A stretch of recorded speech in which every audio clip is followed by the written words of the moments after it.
졸피뎀 등등이 이제 몸 안에 장에서 검출이 되지 않게 하기 위해서, 장을 비우게 하기 위해서 그걸 쓴 것 같아, 느낌상. 근데 이게 TV 보신 분들이야 항상 그런 방식으로 범인이 누굴까 하다가 답은 못 내리고 이렇게 끝내잖아요. 근데 거의 다 왔잖아. 근데 간단히 말하면은 그 살인 장본인, 그 장본인이 누구라는 거예요? 거기서 지시하고 있는 어떤 방향은. 그게 이름을 세자를 땡땡땡 처리를 해가지고 이게 박근혜 아니면 최순실인데 아니야, 리을로 받침이 들어갈 수가 없어. 땡땡땡에서 받침이 없는 글자야. 땡땡 가 시켰던데? 그러니까 기존에 최순실이면 최순실 2가 되잖아요, 조사가. 그럼 박근혜 가야? 박근혜 아니면 정윤회. 근데 그게 그걸로 잡기에는 좀 어려운 게 뭐냐면 기자들이 그럴 경우에 가로치고 2개를 넣어야 되거든요. 예, 보통 섬세한 기자들은 앞에 000 땡 끝에 받침에 따라 2가 들어가든 가로 열고 2개를 다 넣어야 되는 게 맞아요, 원래. 그러니까 이거는 의도적 오류일 수 있어. 그렇죠. 어쨌든 기존에 우리 이 정도 팟캐스트 멤버 정도는 다 아는 사실이죠. 하나도. 사실은 그렇지. 네, 다 아는 사실이고, 낙검소에서도 얘기했고, 어쨌든 정가에서도 다 떠돌고 있었던 얘기인데, 이게 이제 공중파를 탔다는 데 대해서 굉장히 메가톤급 사건이 된 거죠. 그렇죠. 예, 그리고 기존에는 우리가 박지만이 저 새끼 아주 지 애비 닮아가지고, 존나게 무식한가 보다, 이렇게 생각을 했단 말이죠. 그런데 박지만이 아닌 거야. 이게 이제 핵심 기존에 그렇죠. 우리가 알고 있는 상황에서 벗어난 사건이죠. 그래서 그때 어쨌든 선거를 앞두고 굉장히 민감한 시기에 동골의 흥정이 오갔고 그리고 그것을 직접 박근혜가 통화하는데요. 또는 누가 시켰어라고 얘기할 수 있는 뉘앙스를 지금 녹음 파일을 갖고 있고 중국 여성이 그 중국 여성이 사실은 이제 행방이 모연했고 결국은 주지준호하고 동거래를 3차례 하려다가 실패가 된 상태, 그리고 지금 잠수된 상태란 말이죠. 그러니까 이런 상태에서 봤을 때 역시 악의 축은 박지만이 아니고 박근혜인 거야. 박근혜였다. 저는 이게 소름 돋는 얘기였다는 생각이 들고 그동안에 제가 박근혜의 눈빛을 보면 살기가 돌잖아요. 아니 실제 관상학적으로 살기가 돌아요. 아하. 굉장히 살기가 돌아요. 그러니까 그 살기의 뒷면이 무엇일까라고 생각했는데 이제 조금씩 그 미스테리가 밝혀지기 시작한다. 저는 이번에 이제 그 방송을 보면서 3가지 몰랐던 부분에 대해서 의심을 가졌던 부분 하에서 3가지를 알 수 있게 됐어요. 첫째, 박용수는 박용철을 살해하기 위해서 고용이 됐다. 쉽게 말하면 박용철을 술을 먹여서, 아니 술이 아니지, 사실은 졸피뎀을 먹여서 개떡을 만들어가지고 대리운전사한테서 인계를 받아서 끌고 간 사람이 박용수라고 하고 또 아무래도 내가 형을 죽여야겠는데 라는 인터뷰를 했다는 얘기를 들어보면 박용수는 분명히 조건부로 해서 뭐 어떤 그 조건으로 해서 고용이 됐던 사람이 아닌가. 그리고 또 이런 얘기도 있었잖아요. 야, 이거 끝나고 나면 이 지질한 인생 끝이다, 나도.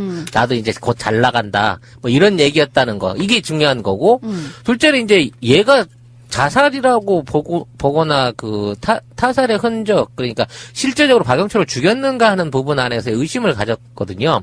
너무 등치가 안 맞고. 안 맞고. 근데 등치 안 맞는 부분에 대한 것도 충분히 인식이 됐지만 더 놀라운 건 거기서 사람을 살해하고 나서 랜턴 하나 없이 2시간을 산길을 걸어 올라가갖고 수건으로 두르고 목을 메고 죽었다는 거죠. 그게 도저히 자살자로는 이해할 수 없는 상황인 거고 2시간을 걸어가서 현장에서 설사약부터 먹고 자살을 해주는 이런 친절함을 또 보여줬다는 거지. 그리고 이제 당긴 부분에서 그럼 박영철이 왜 죽었을까를 봤을 때 박영철이 실제적으로 유경재단 찬탈이지. 박근령한테서 유경재단을 뺏어서 넘겨주는 과정에서 행동대장 역할을 했고 그 후로 팽을 당하고 난 다음에 이 부분에 대한 비리 사실을 폭로한다고 2천만 불을 요구했다가 1,000만 불까지 딜이 됐다. 그리고 그 딜 상대가 정윤회였다라는 것까지가 어제 방송에서 드러난 거죠. 그러니까 동기도 나왔고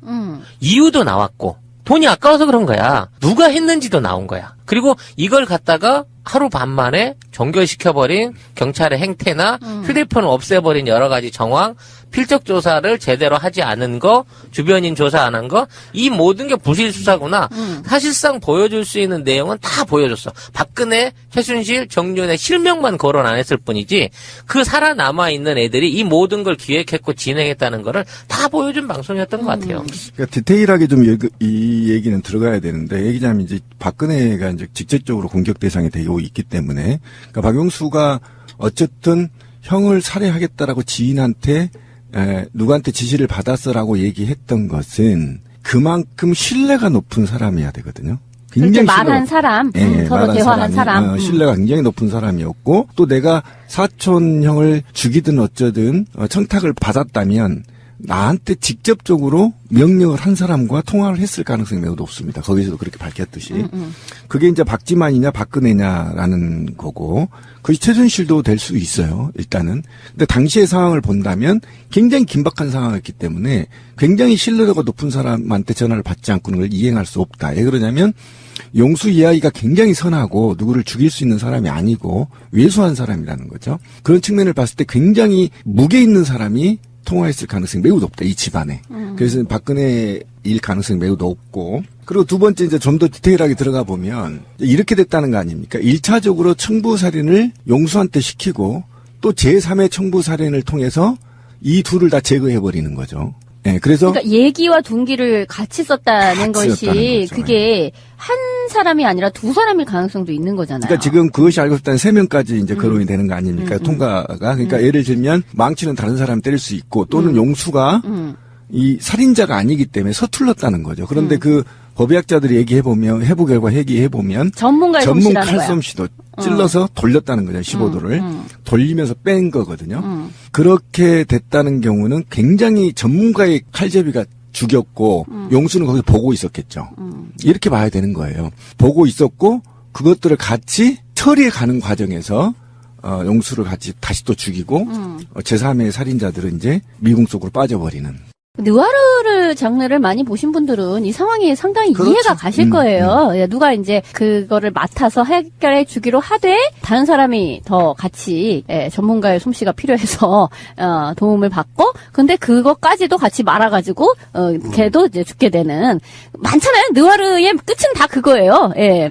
그런 거고 일단은 그래서 이제 제일 결정적으로는 등산객 그 올라가는 그 카운트 숫자가 3명으로 찍혔는데 혼자 호련히 올라가서 자살했다? 이런 걸로 끝을 냈다는 게 확실히 3명이 가서 뭐 둘이서는 반대쪽 능선으로 나간 거지 뭐. 그렇지. 그러니까 일단 숫자가 안 맞는데 이거는 어떤 수사에 있어서 생기초인데 이런 것이 다 누락되고 무시됐다라는 거고 문제는 또 그런 거잖아요. 이제 뭐 이 얘기에서는 조금 빠져 있지만 주진우 기자 예전에 취재한 거 또는 지금 얘기하는 것 중에 이런 것도 있어요. 가령 유경재단 당시에 이렇게 거의 조폭이 동원돼서 이렇게 패싸움이 붙다시피 했었을 적에 그때 이제 한센인을 동원했었는데 그때에 그걸 맡았던 사람이 한센인 뭐 대표도 맡고 했었던 사람이 임두성이라는 사람이잖아요. 근데 그 사람이 바로 18대 때에 비례대표 2번. 그러니까 남자로서 받을 수 있는 제일 앞번호가 2번이잖아요. 그걸 받았다는 거예요. 그러니까 이거를 줄 수 있는 사람이 누구냐는 거죠. 박근혜일 수밖에 없는 거잖아요. 네,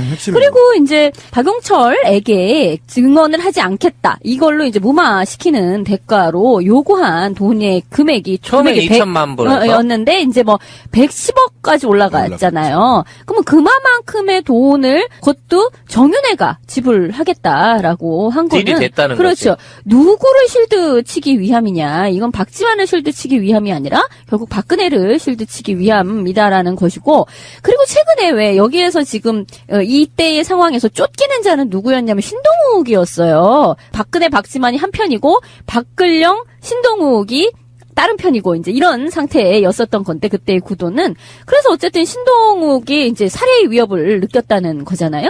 근데 그 살해의 위협을 느꼈을 때의 신동욱은 박지만이 나를 죽이려고 한다라는 것으로 명예훼손으로 이렇게 걸려 들었던 건데 그거에 대한 어떤 이제 진술을 하냐 마냐 이 지금 박영철이 걸려 있었던 거잖아요. 근데 신동욱이 그 지금 와서 얘기하는 게 그런 거죠. 그때는 나는 박지만이 이 모든 나를 죽이려고 하는 거에 배후인 줄 알았는데 지금 와서 생각해 보니 그것은 박지만이 아니라 최순실 정윤회 이쪽이었던 것 같다라고 또 얘기를 한 바가 있어요. 그러니 결국 이 모든 것을 종합해서 보면 악의 축은 누구냐? 박근혜일 수밖에 없는 거죠.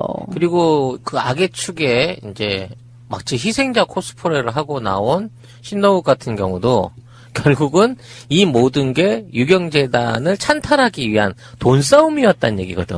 그렇죠. 그리고 그 돈싸움 과정에서 처음에 아까 말한 대로 한센여 환자들과 박영철이 동원됐었던 폭력 사태가 있었고 그 다음에 이런 그 산 밑에서 일어났던 살인 사건이 있었고 그 다음에 최근에 증인을 입맞추기를 했던 연관이 모두 돼 있는 것으로 봐지는 이만희라는 사람이 이 세 가지 사건에 모두 경찰서장 내지는 청문회장에서의 액션 자체가 다 이렇게 연관되고 있다. 다 드러났네, 이제. 이 놀랍잖아? 나는 딴 거보다 그게 제일 놀라운 거야. 그 폭력 사태가 일어났는데 일방적으로 뚫겨 맞고 쫓겨나서 재단을 뺏기는 과정 때도 경찰서장이 이만희였고 그 다음에 그 5천 살해 사건하고 그걸 조사해서 이틀 만에 마무리 짓는 놈도 이만희고 지금 태블릿 PC를 고영태 걸로 몰아라 하고 지정받고 했던 놈도 이만희라는 게, 야, 얘네들은 정말 철저하게 지네 식구들끼리 다 해쳐먹는구나. 이걸 부지런하다고 그래야 되나, 꼼꼼하다 그래야 되나. 난 거기에 전율이 오더라고. 위치 선점 능력이 뛰어나네요, 진짜. 아니, 하는 놈이 전문성이 있는 거지. 그러니까 우리가 어쨌든 지금 고민해야 될 것은 뭐냐면 최태민이 살아있을 때 비밀리에 20-30명이 모여서 비밀 회합을 하고 기도를 했다는 거 아닙니까? 패밀리, 핵심 패밀리들. 그러니까 그들이 사실은 밝혀져야 한다고 봐요. 그러니까 그들이 엄청난 국가 조직의 곳곳에 들어가서 이 범죄 행위를 저질렀다고 보는 거고 지금도 국회에 지금 엄연히 들어가 있고 더 충격적인 건 최순실 박근혜 게이트에 특조 이용으로 들어가 있다는 겁니다. 정말 그러니까. 무섭잖아요. 그걸 누가 박았겠냐고. 기가 그거를. 막히잖아요.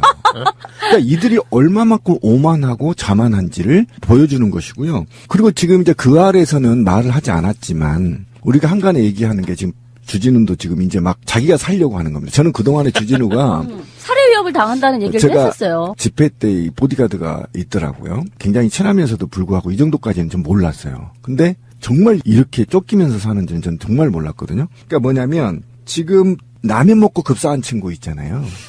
응?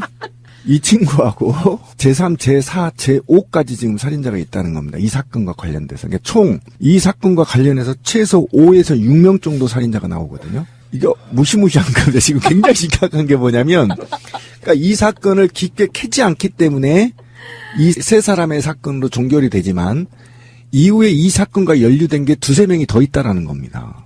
그러니까 이 사건을 얼마만큼 검찰과 국정원, 권력 세력들이 이 사건을 빨리 덮으려고 했는지, 그리고 이 사건이 분명히 말하지만 굉장히 머리 좋은 놈이 치밀하게 설계했던 사건이다. 그래서 이게 수사 발표까지 설계가 치밀하게 작성이 돼서 됐다. 그래서 저는 이 사건도 김기춘 냄새가 난다. 그냥 김기춘가 설계를 잘하. 이 설계자거든. 저는 반드시 이거 관련이 있다고 봅니다. 왜 그러냐면 설계가 프로그램 비슷해요. 김기춘이 설계하고 이만희가 흔적 치워주고. 그렇죠. 그래서 그런지 야당 쪽이 아니고 새누리당 국정조사 위원들이 장제원, 황영철, 하태경 이런 사람들이 이만희, 이완영 의원의 이중교사 의혹에 대한 긴급 국정조사 특별위원회 개최를 요구를 했어요. 지들도 너무 놀란 거예요.